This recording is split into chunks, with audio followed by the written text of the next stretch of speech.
विधानसभा निवडणुका पार पडलेल्या आहेत आणि अशामध्ये आता संपूर्ण राज्याचं लक्ष जे तर येवला मतदारसंघाकडे लागलेलं होतं। तर या मतदारसंघातील महायुतीचे उमेदवार आणि राज्याचे अन्न नागरी सुरक्षा ग्राहक संरक्षण मंत्री छगनराव भुजबळ आपल्यासोबत आहेत। भुजबळ साहेब, आपल्याला काल कार्यकर्ते येऊन भेटलेले आहेत आणि कशा पद्धतीने आपलं जे विजयाचं गणित आहे त्यांनी कसं मांडलं, काय सांगाल? प्रत्येकाने जे आहे जे काही विजयाचं गणित मांडलं त्याच्यामध्ये सांगितलं की हे ठीक आहे की मराठा जरांगेची जी काही मराठा समाजाचे म्हणून जरांगेची जी काही मुलं होती त्या लोकांनी थोडं टेन्शन निर्माण करण्याचा प्रयत्न केला, पण जे साधारणपणे वयस्कर आहे ज्यांना माहिती आहे की एवढ्यात पूर्वी काय होतं आणि आता काय झालं, अशी जी मराठा समाजासहित सर्व जाती धर्माच्या लोकांनी जे आहे मला मतदान केल्याचं दिसून येतं आहे। आणि मला असं वाटतं की माझा लीड जो आहे हा 60,000च्या पुढे निश्चितपणे असेल असं मला स्वतःला वाटतं। एकंदरीत आता जे एक्झॅक्ट पोल आलेला आहे त्यामध्ये महायुती असेल, महाविकास आघाडी असेल तर यांना पुढेही बहुमत काही यांनी दाखवलेलं नाही आहे आणि अपक्षांच्या जोरावर त्रिशंकू सरकार दाखवलं आहे, काय सांगाल? मला असं वाटतं की 5-7 जे काही एक्झिट पोल आलेले आहेत त्यातलं एखादा सोडल्यास सगळ्याच एक्झिट पोलमध्ये महायुतीला ज्या क्लिअर मेजॉरिटी दाखवलेली आहे महायुतीला, एखादा इकडे तिकडे आहे पण सर्वच लोकांनी महायुती सांगत आहेत। आजसुद्धा काही एक रिपोर्ट आला की उत्तर महाराष्ट्रामध्ये सुद्धा महायुती उमेदवार खूप मोठ्या प्रमाणावर निवडून येतील, तर स्वतःच्या बळावर ते सरकार बनवतील असं वाटतं।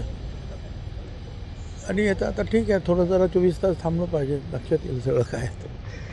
दुसरीकडे जर बघितलं तर महायुतीचेच घटक शिंदे पक्षातील संजय शिरसाट सांगताय की त्यांना प्रश्न विचारला गेला होता की समजा उद्या मुख्यमंत्रीपदाची वेळ आली तर तुम्ही पवार साहेबांसोबत जाणार का, असा प्रश्न विचारला तर ते म्हणे किंवा एकनाथ शिंदे जो निर्णय घेईल तो आम्हाला सर्वांना मान्य राहील।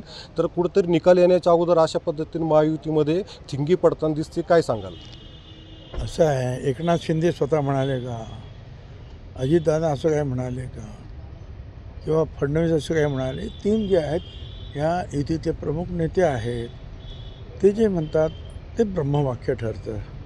बाकी कोणी इकडे तिकडे जाण्यासाठी तिकडे पण खूप अडथळे आहेत, काय तिकडे कुठे उद्धव ठाकरे बसलेले आहेत तर कुठे पवारसाहेब बसलेले आहेत, तर ह्या सगळ्याचा विचार करून काय बोलायला पाहिजे असं मला वाटतं। आणि उगीच जे वैचारिक गोंधळ करण्याचं काही कारण दिसत नाही। महायुती स्वतःच्या बळावर जे आहे सरकार बनवेल आणि एकदा निकाल लागल्यानंतर सगळे बसून पुढचा सगळा निर्णय घेतील। एकंदरीत पाहता माझाच विजय जो आहे तर तो 60,000 मतांनी होईल आणि महायुतीचं सरकार येईल आणि अजित पवार असतील किंवा एकनाथ शिंदे असतील आणि देवेंद्र फडणवीस असतील तर हे बसून निर्णय घेतील असं मंत्री छगन भुजबळ सांगत आहेत। उमेश पारिक, TV9 मराठी, येवला, नाशिक।